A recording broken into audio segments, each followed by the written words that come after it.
the army, which set off the present crisis with a mutiny that forced out the old prime minister. These are the moments when Ethiopia's kingdom came to an end.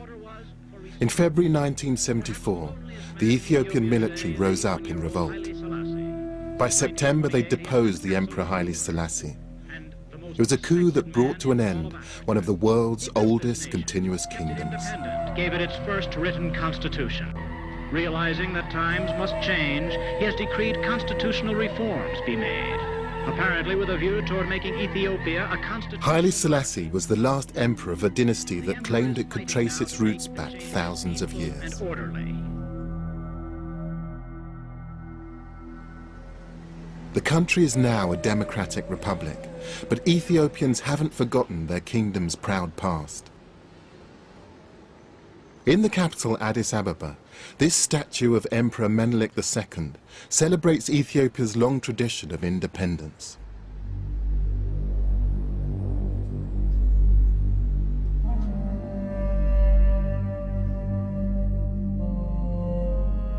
At a time when much of Africa was being colonized by European powers, Menelik II's army fought off an Italian attempt at conquest.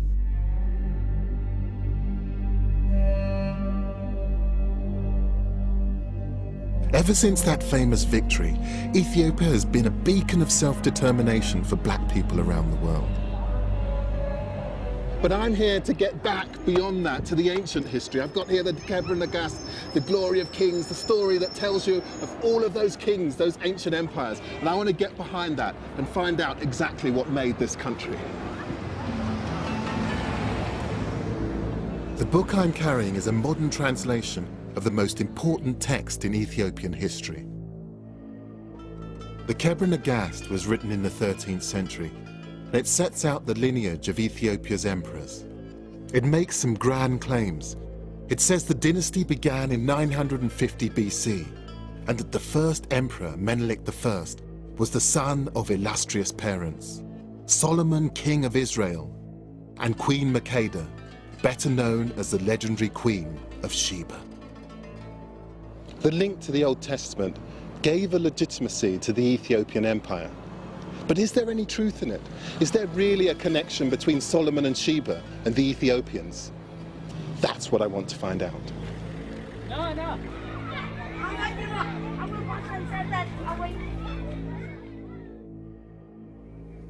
I can't speak to an emperor, but I do have an audience with Ethiopia's most important spiritual leader, the head of the Ethiopian Orthodox Church. As with most ancient kingdoms, the Ethiopian emperors claimed their power came from God. Church and state were inextricably linked. So evidence of the origins of the church might throw some light on the history and origins of the Ethiopian kingdom. Could you tell me something about the history or the origins of the Ethiopian church? 1,000 years before Christianity, Ethiopians have accepted officially the Old Testament order, and they have followed for 1,000 years. So we accepted Judaism, and then we accepted Christianity. Now it is 3,000 years old altogether. According to the patriarch, Ethiopia's Judeo-Christian tradition does date from the beginning of the Ethiopian kingdom. He says that the faith and the emperors came together. The foundation of this belief lies in the astonishing claim that the very basis of Judaism is actually here in Ethiopia. He tells me that the Ark of the Covenant containing the 10 Commandments was brought here from Jerusalem by Menelik, the son of Solomon. The Ark of the Covenant and the Solomonic descent comes together. The Ark of the Covenant is with us in Ethiopia. Can that really be true? If the Ark is in Ethiopia, it would be powerful evidence of a link between Ethiopia's founding emperor and the people of the Old Testament. But there's a problem. The Ark is deemed so holy a relic that no one is allowed to see it. And there's no historical evidence that Menelik I was the son of Solomon and Sheba. Yet faith in this legend is still strong.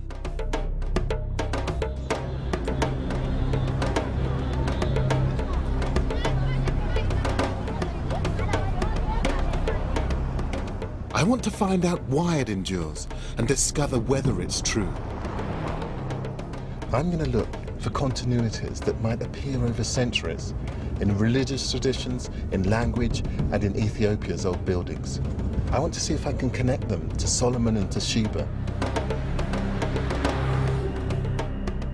My journey will take me from Addis to some of the most important historical sites in Ethiopia, going further and further into the past to see if I can reach the time of the Old Testament.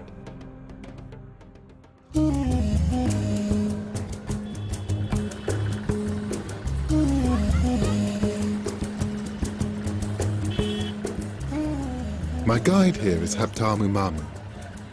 We've come to one of Ethiopia's most important cities, and it's something of a surprise to me.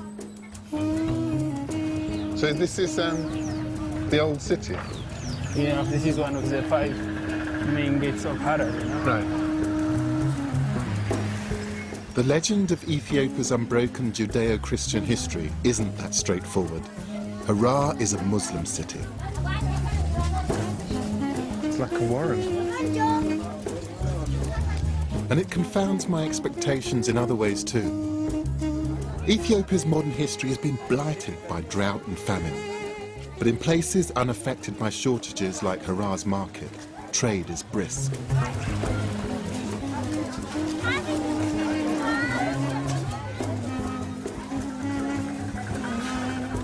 Historically, the Ethiopian highlands are one of nature's storehouses. More crop species are found here than in any other part of the continent. Frankincense used in churches and temples for centuries grows wild here. Oh, that's gorgeous. What do I do with this incense?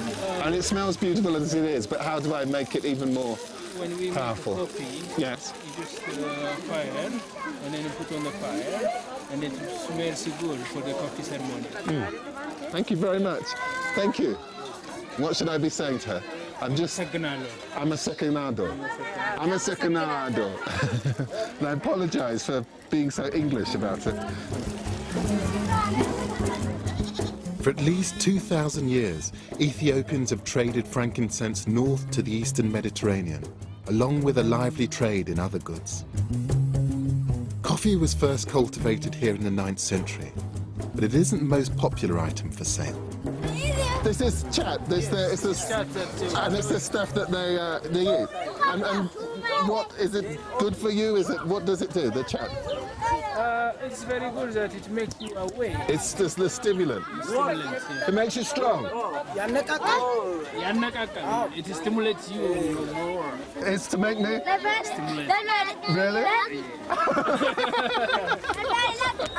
As well as its secular uses, chat is used here by Muslim mystics to help them on their spiritual journey. But perhaps it's not a surprise that there should be such a strong Muslim population here. After all, it's only a short hop across the Red Sea to Yemen and Saudi Arabia. But what is remarkable is the role the Muslim population played in maintaining Ethiopia's independence, shoring up the relationship between Ethiopian Christianity and royal legitimacy. Back in the 17th century, Ethiopian Muslims made common cause with Ethiopian Christians in a deal brokered by Emperor Fasilides.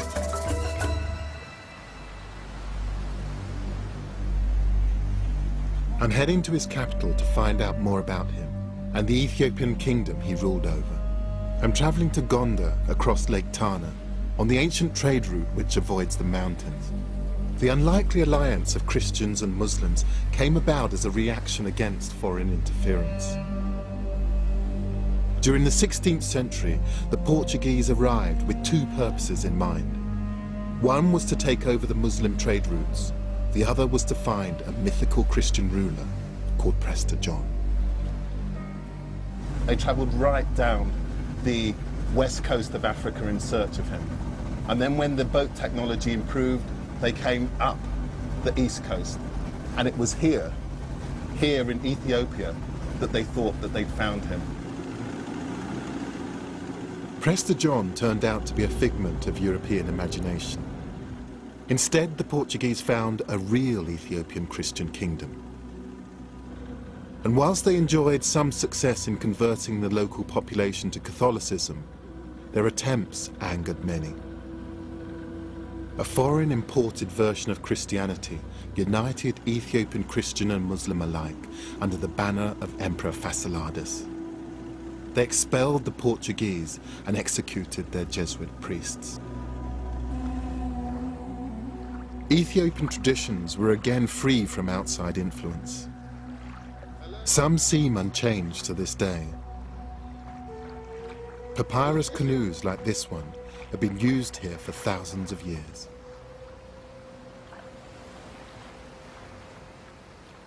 Could you ask him if he's caught anything today? Oh. You are I know someone. Yes, So you can buy the fish. They can buy the fish. How much for them? What kind of fish is this? Tilapia. Tilapia. Just give him the money. Thank you very much. Throw it back again.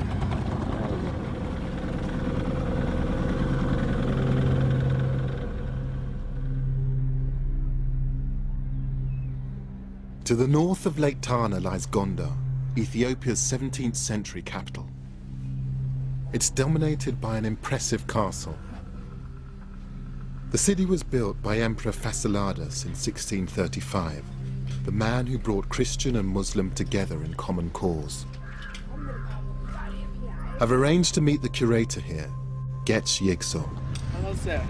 Hello, Getch. Yeah, you're welcome. Lovely to meet you. Good. This is so spectacular. So what am I looking at here? So you'll see a real African castle.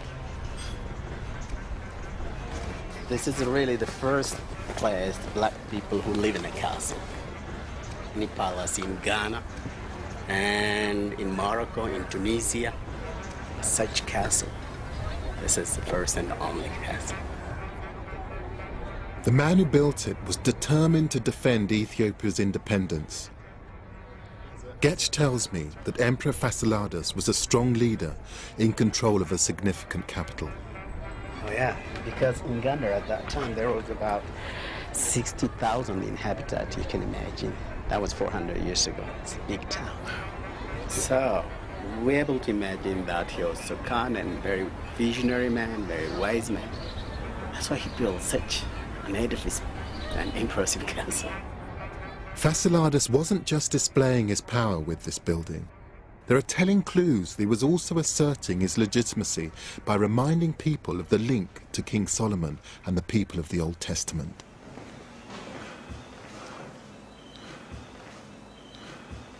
Up here I can see that there's a Star of David. Right.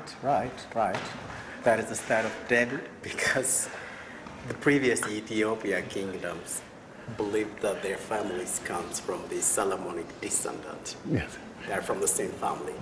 Fasciladas was one of them. That's why he put inside. And connection to Solomon, what was that? I mean, is it a legend or is this an actual real? This is the real connection. I knew that it would be difficult to separate fact from myth. Here, it seems impossible.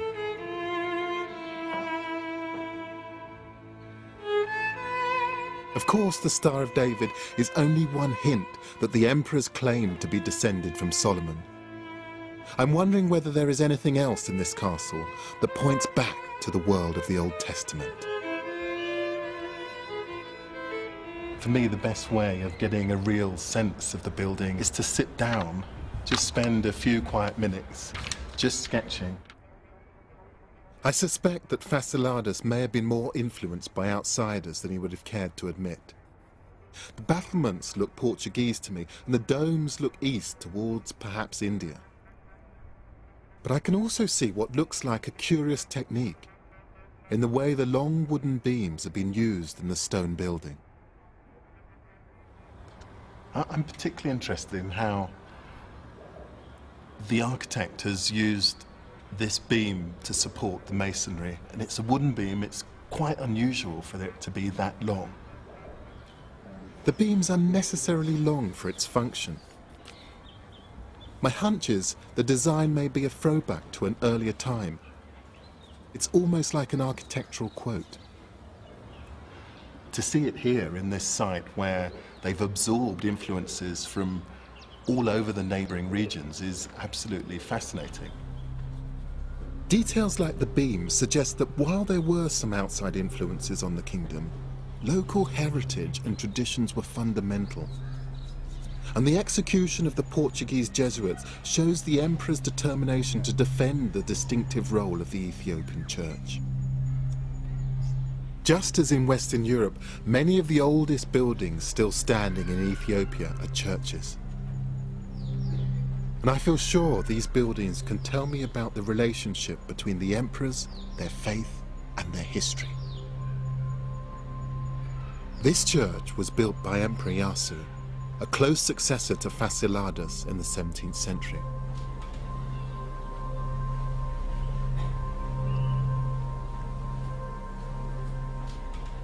This astonishing painting is completely different to anything I've seen in European churches or in missionary churches elsewhere in Africa. I spend so much of my time trying to rationalize and explain beautiful things, but very occasionally I'm just completely knocked sideways by something, and coming in here to this particular church and seeing a lot of the Christian tradition that I was brought up with depicted in a completely new way with a level of intensity that I've never seen before. It's just absolutely astounding. The paintings have been completed on cloth, which has been glued to the mud plaster walls.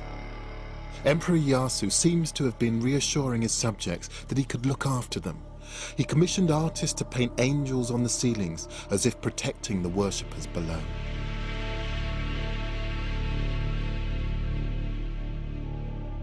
It's a stunning example of the individuality that the emperors were so determined to preserve.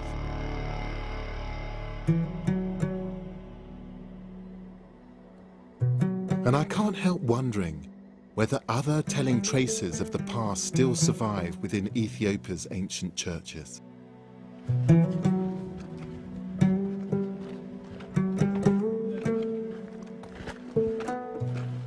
It's Sunday morning, and I'm going to a service at a church far into the highlands of East Gondar.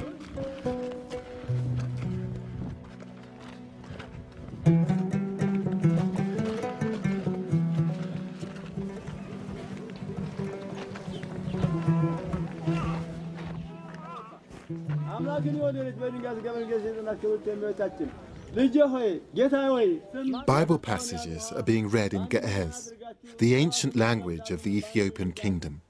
It's related to Arabic and also significantly to Hebrew, the language of the Old Testament and King Solomon himself. Haptamu says that no one speaks it now. For Ethiopians, it's like the Latin Mass.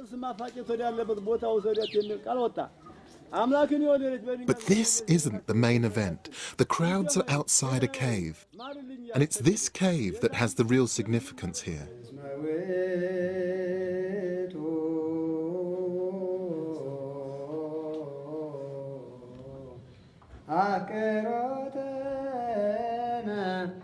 This place contains beehives, which are regarded as holy by the congregation.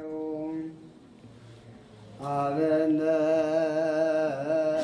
that's how they make the honey from the ceiling of the cave. Amazing. And that's why it's considered that it is a holy honey, because they are in the church. They died in the church. And nobody brought them by themselves. Oh, they came by themselves. And the honey which is taken from this is given to the people that considered as a holy honey. I see.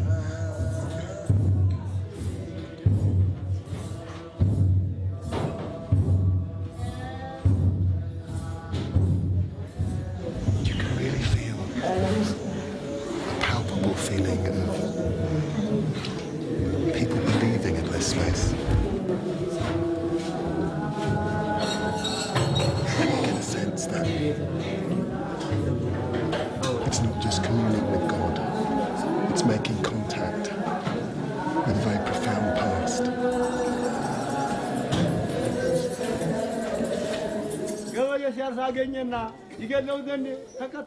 Honey is a staple of Ethiopian religious and everyday life. From the honey, the Ethiopians make a kind of mead, which is called tej.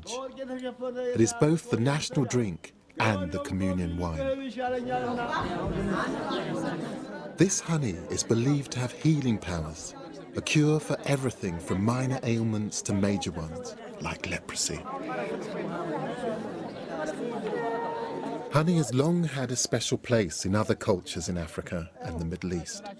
What's unique to Ethiopia is its connection to one of the kingdom's greatest rulers. It's said that a swarm of bees prophesied his future greatness when he was a baby, and that he was named after the bees' humming sound. His name was Lalibela. The city he built, which today bears his name, is a place which has no parallel with anywhere else on Earth. I've travelled east from Gondar. Now I'm heading to one of the most important places in Ethiopian history, Lalibela.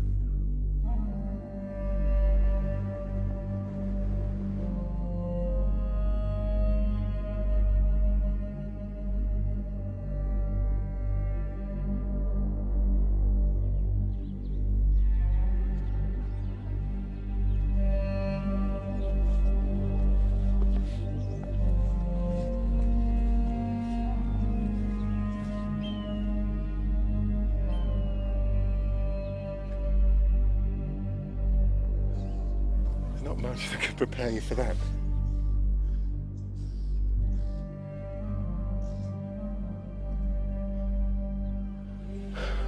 It's just astonishing. This is one of the churches of Lalibela. They've been sculpted out of the mountain, each one carved from solid rock. You get a sense of just what a huge amount of energy it must have taken to excavate this hole and to do it with such incredible precision. Every single one of those angles is just so precise. You can still see the subtle incline of the hill on the roof, but the actual body of the church. And if you designed it, made it in concrete with molds, you couldn't make it more precise. It's just astonishing.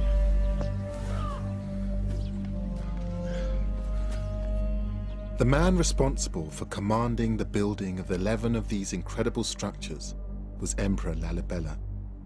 But according to the Kebra Nagast, which was written more than a century after these churches were built, Lalibela was an interloper, a member of a rival dynasty which could not claim Solomonic descent.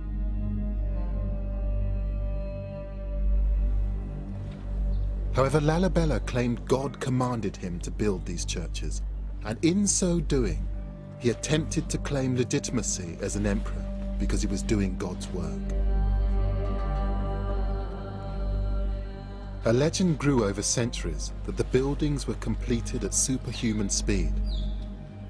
But recent research by a team of French archaeologists, led by François-Xavier Fauvel, suggests otherwise. Usual story on Lalibela says that the whole churches were built at the same time during a very short period of time, whether it was 3 nights and 3 days or 24 years. Yes. But basically this is the same story. And now we are starting to expand the sequence, yes.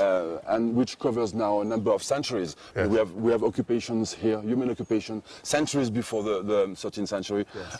and the architectural program of Lalibela develops on 2 or 3 centuries, yes. From the 12th to the 15th century at least. We can go inside here. There's still a great deal that historians don't know about Lalibela. It's unlike any other archaeological site, in that it's almost a case of archaeology in reverse. So in that way, it is not an archaeological site. and it is, and you have to wash your mind about all this kind of previous way of thinking about architecture and archaeology. Instead of having successive deposits, you have just successive removals of stone, and instead of having this deposit accumulating and giving you information about the successive occupiers of the place, you have people who, the more they removed, the more they erased traces of people that were here before. The French investigations are expected to go on for at least 4 years. Emperor Lalibela left an intriguing legacy, one which underlines the uniqueness of his kingdom. It's down here outside, when you don't actually just have the light radiating straight down onto it, that you can begin to see just the intensity of the colour of the rock. And it almost glows. It just blows you away because it's completely unlike anything I've seen before. And that isn't just in terms of the design, but it's just thinking about, what does it take to do something like this?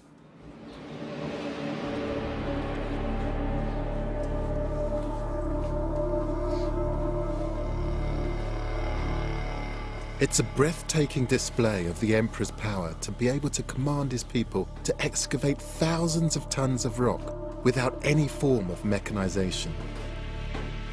And it speaks of the cosmopolitanism of this part of Africa at the time.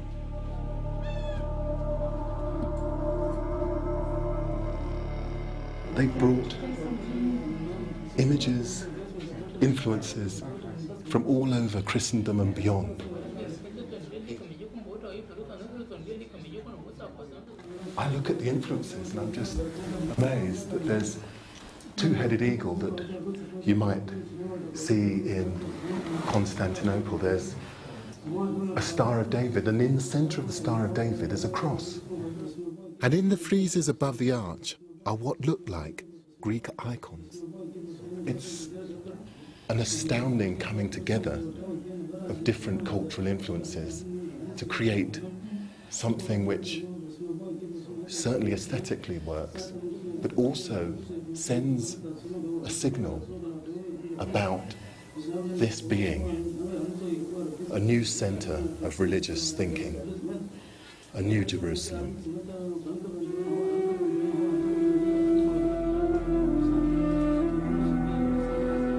This is a scale and quality of architecture on a par with many of the achievements of medieval Europe. And it's fascinating to see this cosmopolitan approach in a place which many medieval Europeans considered the extreme fringe of Christendom.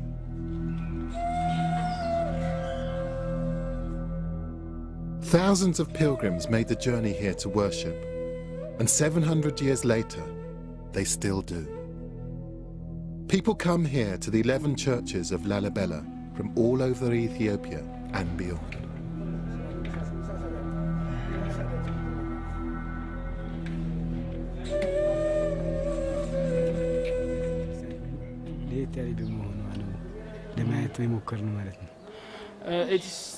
We heard that it is totally different from other churches, and religion-wise we are told that if a person go to Lalibela and see, if you make a pilgrim, you will be righteous, and from generation to generation.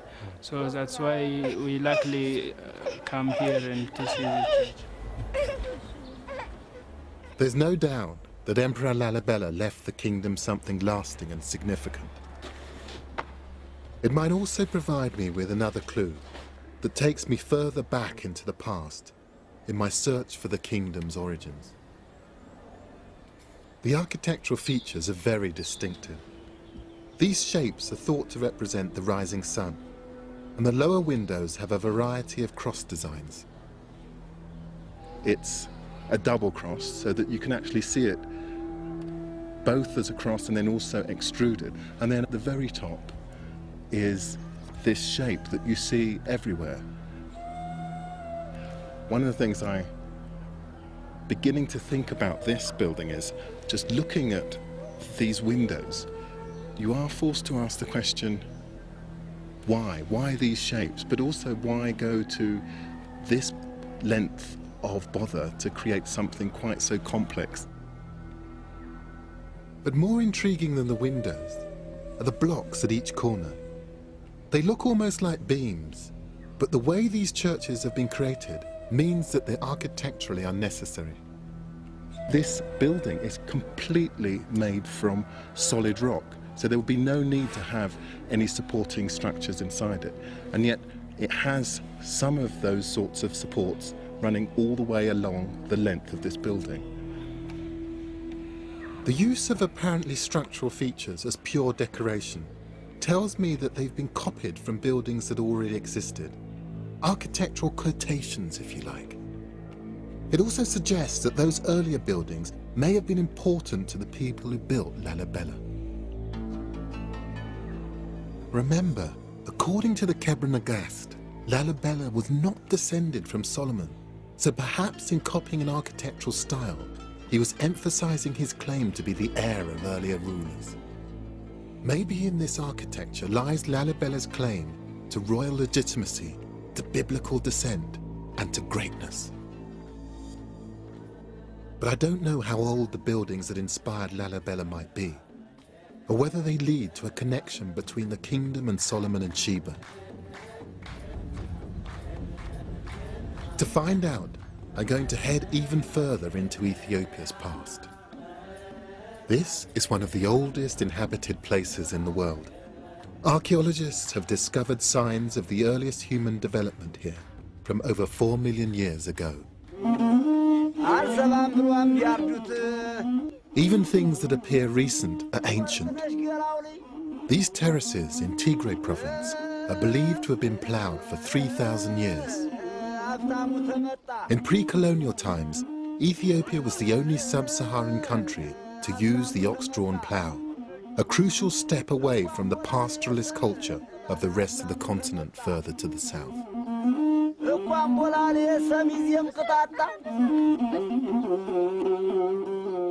The terraces rise from the bottom of the valleys to the mountain peaks, and they all have to be ploughed in time for the rains in a few weeks' time. I want to try my hand at a 3,000-year-old skill. I'm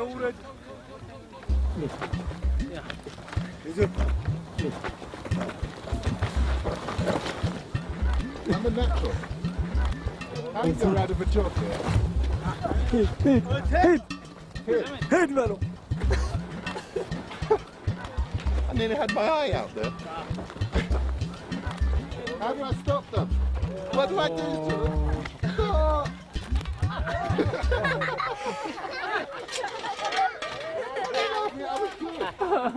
There is a serious point to all of this, and it's that this method of agriculture was unique to these highlands, and it doesn't appear to have spread quickly to surrounding areas. It underlines the isolation and separateness of life here. It's hard work.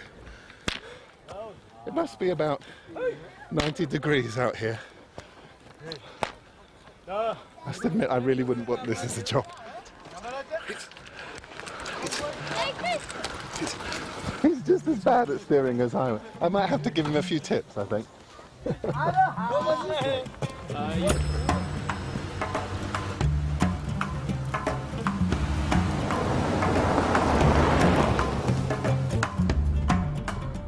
We're 10,000 feet above sea level here, and visitors to towns like this are unusual.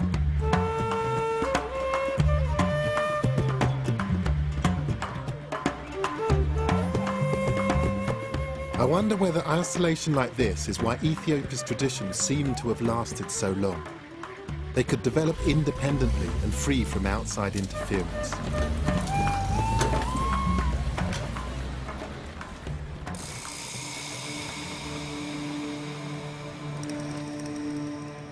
But there are few places in the world more self-consciously cut off than my next destination. In the far north of Ethiopia lies Debre Damu, one of the most important sites in the country. Debre Damu is one of the oldest buildings in Ethiopia, and it sits on top of this imposing Table Mountain. It's a monastery dating back to the 6th century, and its famed isolation is justified. The only way to get to it is by climbing a rope made of goatskin up a steep cliff. And hopefully do a quick prayer for us as well. I need all the help I can get. Good luck, Haptamu. Thank you. It seems like a good idea to send Haptamu up first. He can show me how it's done. Oh.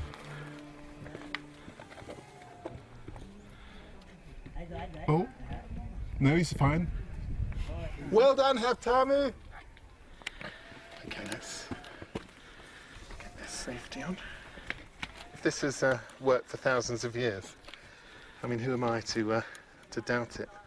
I mean, even if my stomach is absolutely full of butterflies and doesn't seem completely convinced, I'm the sort of person who gets vertigo if I stand up too quickly, but I really want to see Deborah Damo, so I think all of this is really worth it.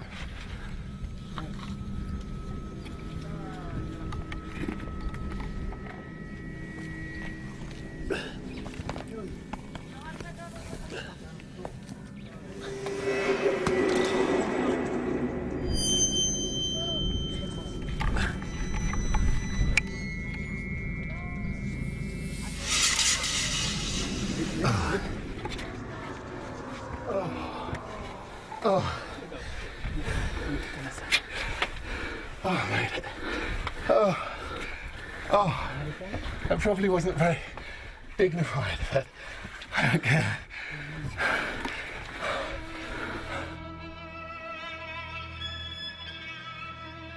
Just look at those views. We're right on the top of the world. Coming up here, getting up here, I wouldn't have missed this for the world. It's just amazing.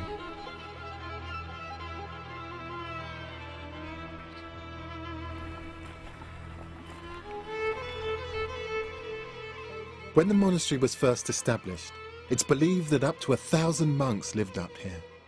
Today there are around 300. It's said to be one of the oldest permanently occupied Christian communities in the world, and it's at least 500 years older than Lalibela.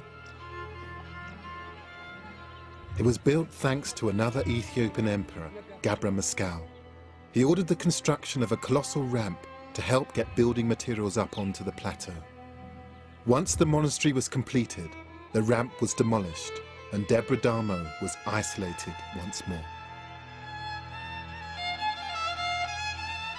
And the monks continue to take their separation seriously. So they don't allow women up here, is that right? That's right. No women. No women at all? No women at all. And that's ever? There were never any women allowed up here? And that's the church. In fact, ever since the 6th century, they haven't even allowed female animals to be brought up from the valley floor. The fact that Deborah Damo has been so cut off for so long could be useful in my search for how this kingdom's traditions have echoed through the ages. I need to see the most important building here. Tomorrow I'm going to join the monks at a special service inside the 6th century church. So we're going to try and get a little bit of shut-eye and then be up with the sun, because that's when the monks get up.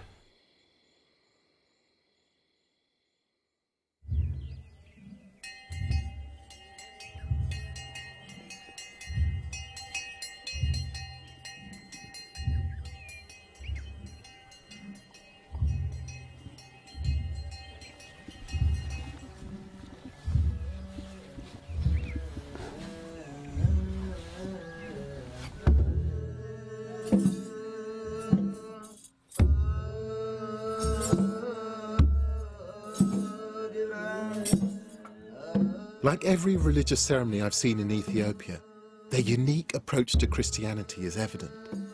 But it isn't just the service that's catching my eye, it's the building it's being held in.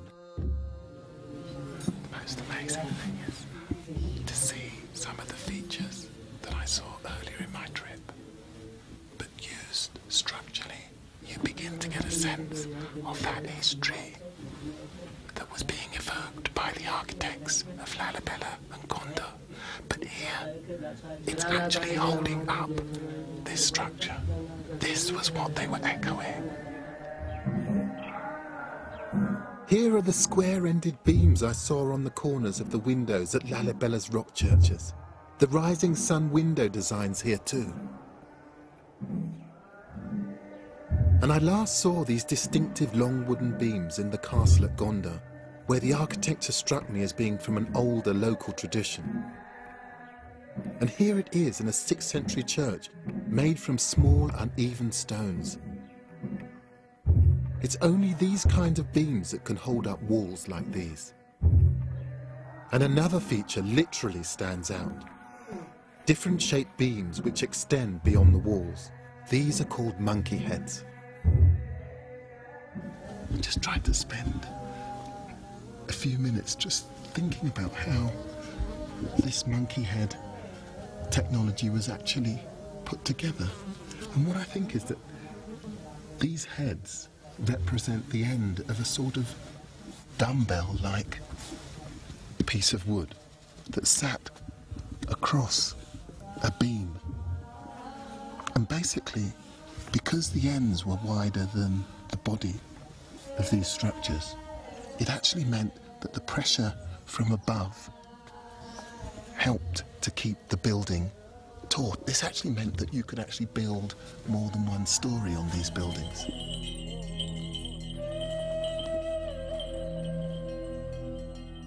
Here is a distinct continuity of architectural styles, which it's almost certain were developed indigenously over nearly 2,000 years. If this continuity stretches back even further, to pre-Christian times, perhaps there is evidence somewhere of the connection to King Solomon and to the Queen of Sheba.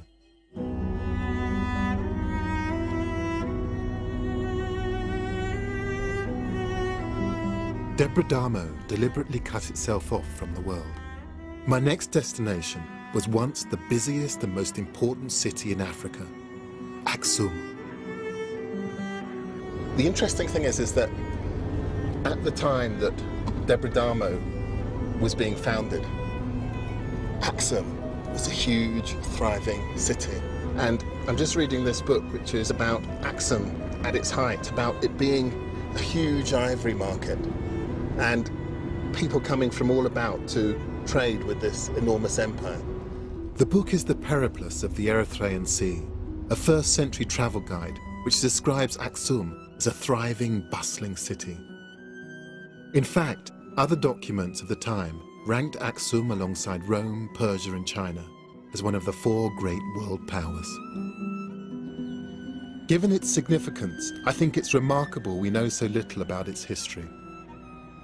After all, Aksum has a considerable claim to fame. This, according to Ethiopians and their Orthodox Church, is where the son of the Queen of Sheba and King Solomon actually brought the Ark of the Covenant 3,000 years ago. Ethiopian Christians believe that beyond these walls is one of the foundations of the Judeo-Christian tradition, the Ark containing the 10 Commandments. Until 1974, that Ark was the cornerstone of the legitimacy of the kingdom itself. The existence of the Ark here would go a long way to prove that the Ethiopian dynasty of emperors was founded by King Solomon and the Queen of Sheba. It would confirm the legends that have lasted for centuries. But the Ark is deemed so holy that no one is allowed anywhere near it.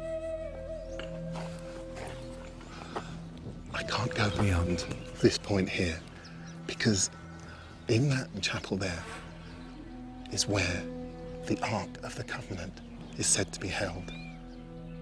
Security is tight, and it must be kept that way to maintain the faith in the foundations of the Ethiopian Orthodox Church, and by extension the legitimacy of centuries of kings. If the Ark is not inside this building, then the foundations of the Church and the Ethiopian royal line would be destroyed. But the Ark is not the only potential evidence of this kingdom's ancient heritage. My search for Ethiopia's past continues, right next to the Ark's purpose-built resting place. And now that building may be very new, but come and have a look over here.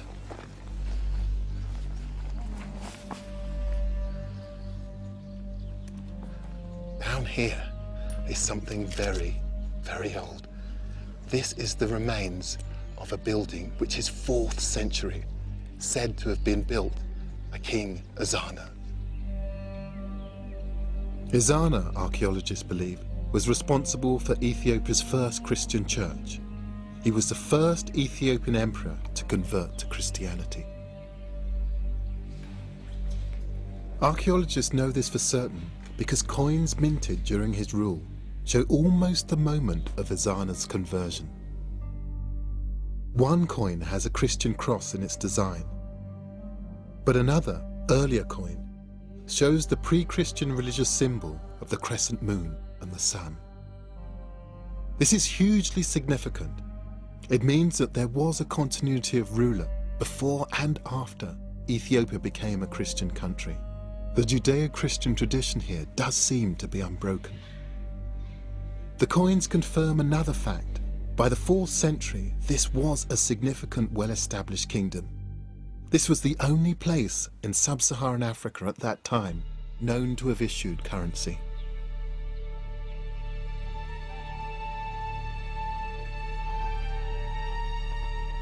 The coins aren't the only objects in Aksum that show the power this place had at the beginning of the Christian era.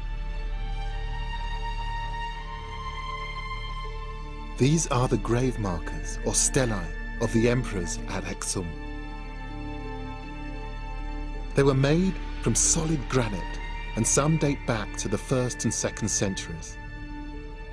They are thought to be the largest pieces of stone ever to come out of a quarry in the ancient world.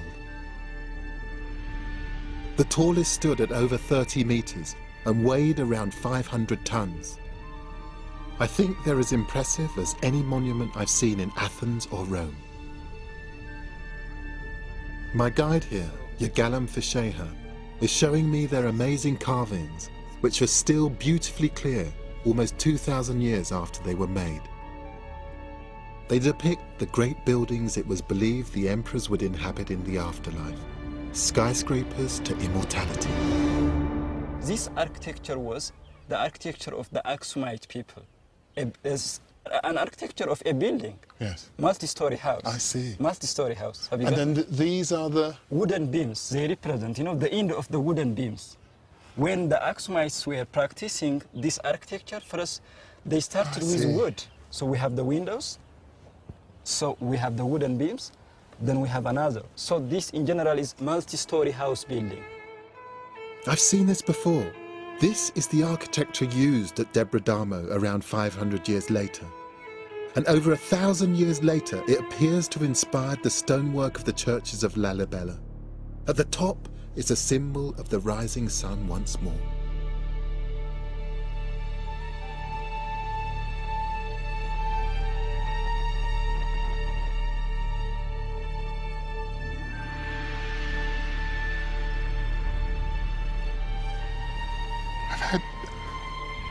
Just a very quiet epiphany moment when this journey has begun to really make sense. I mean, this stela, this single piece of rock, holds many of the elements that I've seen on my journey up until now, but here configured in a way that gives them a kind of sense, gives them a continuous historical narrative, which I suppose is the history of Ethiopia.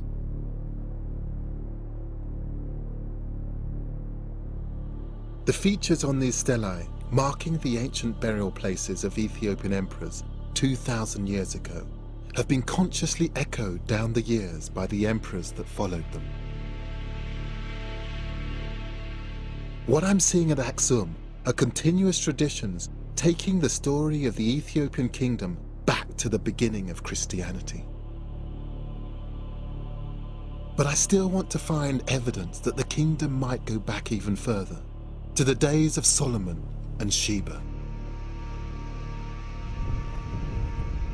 Yirgalem has one more ancient artifact to show me. Wow, what's this? Here we have a memorial stone inscription, which was written in the beginning of the 4th century by King Ezana, wow. the first Christian king of Aksumite kingdom. So what's inscribed on it? The message of the inscription is more about his military victories and more about his political power. It's a proclamation, a kind of tourist information sign, telling visitors to Aksum about the might of the emperor. And it's multilingual, the inscriptions in the local Ge'ez language, still used in church traditions. It's in the international language of the day, ancient Greek, and it's in a language called Sabaean. Sabaean was spoken only for a brief time, and only in this part of Africa and southern Arabia. Historians think it died out around the 8th century, but it first appeared around 1000 BC.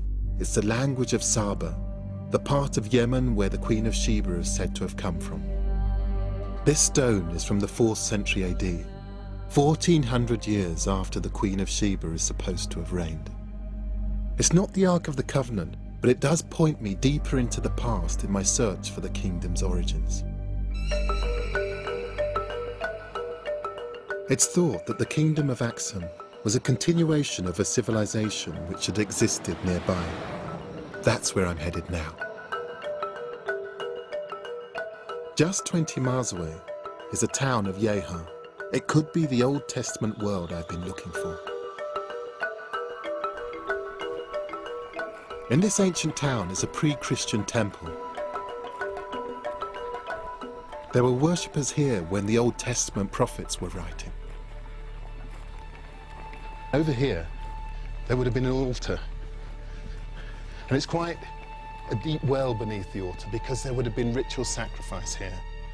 This would have been a place in which the blood would have been allowed to drain. An important part of Old Testament Judaism was making offerings in the form of slaughtered sheep and goats. And this may well have been a baths where people would have come to cleanse themselves. I mean, this building suggests all sorts of things. Not much is known about the people who built this temple, but archaeologists believe this is the oldest surviving building in Ethiopia. And it predates everything that we've seen up until now. And the quality of this brickwork, it just belies the fact that this building is 500 BC. That means it's older than the Parthenon in Greece, and centuries older than Rome's Colosseum. It echoes the Judaism of the Old Testament, the faith that the Ethiopian Orthodox Church claims was adopted here 1,000 years before Christ. And it echoes what the Patriarch told me at the start of my journey. So we accepted Judaism, then we accepted Christianity. Now it is 3,000 years old altogether. But the most exciting thing about this temple is a collection of artifacts found inside it. They're now kept nearby in this small Christian church. And I think they might offer a final clue about Solomon, the Queen of Sheba, and the ancient kingdom of Ethiopia. Praise good day. Yeah. Thank you.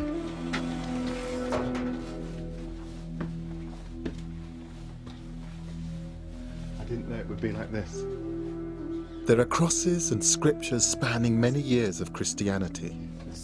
Thank you.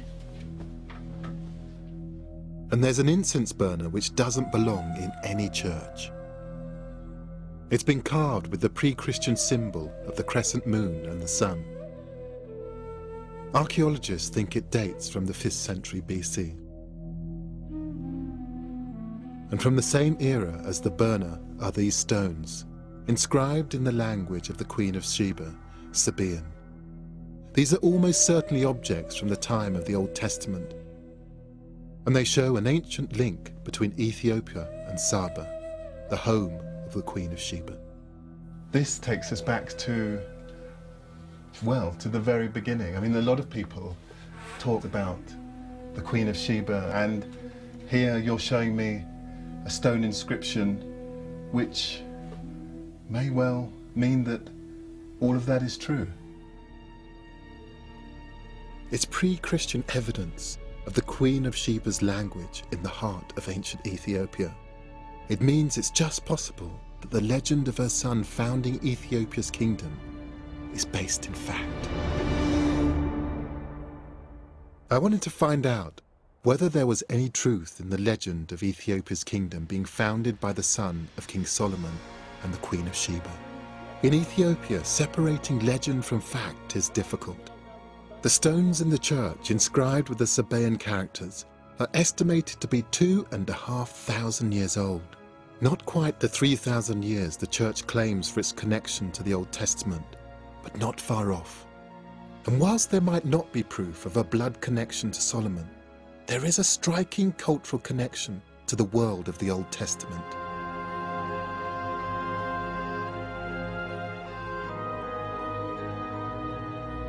It's also striking that faith in this legend has lasted for centuries, closely tied to the unique traditions of the Ethiopian church. I think it's endured because of Ethiopia's determination to resist the influence of outsiders and to remain independent. Ethiopia's emperors may have died out, but the kingdom in many senses still survives. In the language, in the people, in the history, in the traditions. It's an extraordinary history, a proud history, one that deserves to be better known.